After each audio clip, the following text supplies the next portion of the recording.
کم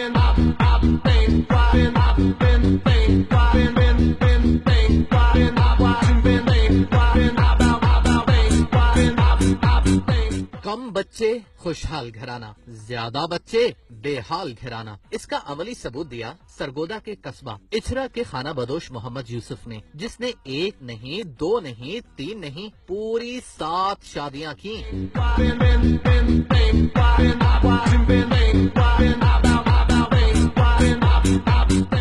محمد یوسف کے 50 بچے ہیں، جن میں 10 بیٹے اور 40 بیٹیاں شامل ہیں۔ 7 گھرانے 7 الگ الگ جھونپڑیوں میں رہتے ہیں، اور وہ بھی ہنسی خوشی۔ نہ کوئی بھیک مانگتا ہے، نہ کوئی کسی کے آگے ہاتھ پھیلاتا ہے، سبھی محنت مزدوری کرتے ہیں۔ 7 شادی کے دن واری واری نال 50 بچہ ٹوٹلی 50 بچہ 10 بچے نے، دوسری بیٹیاں نے۔ 86 سالہ محمد یوسف اب بھی نہ صرف مزید شادیاں کرنے کا ارادہ رکھتے ہیں، بلکہ 100 بچوں کا باپ بن کر ورلڈ ریکارڈ بنانے کے خواہش مند بھی ہیں۔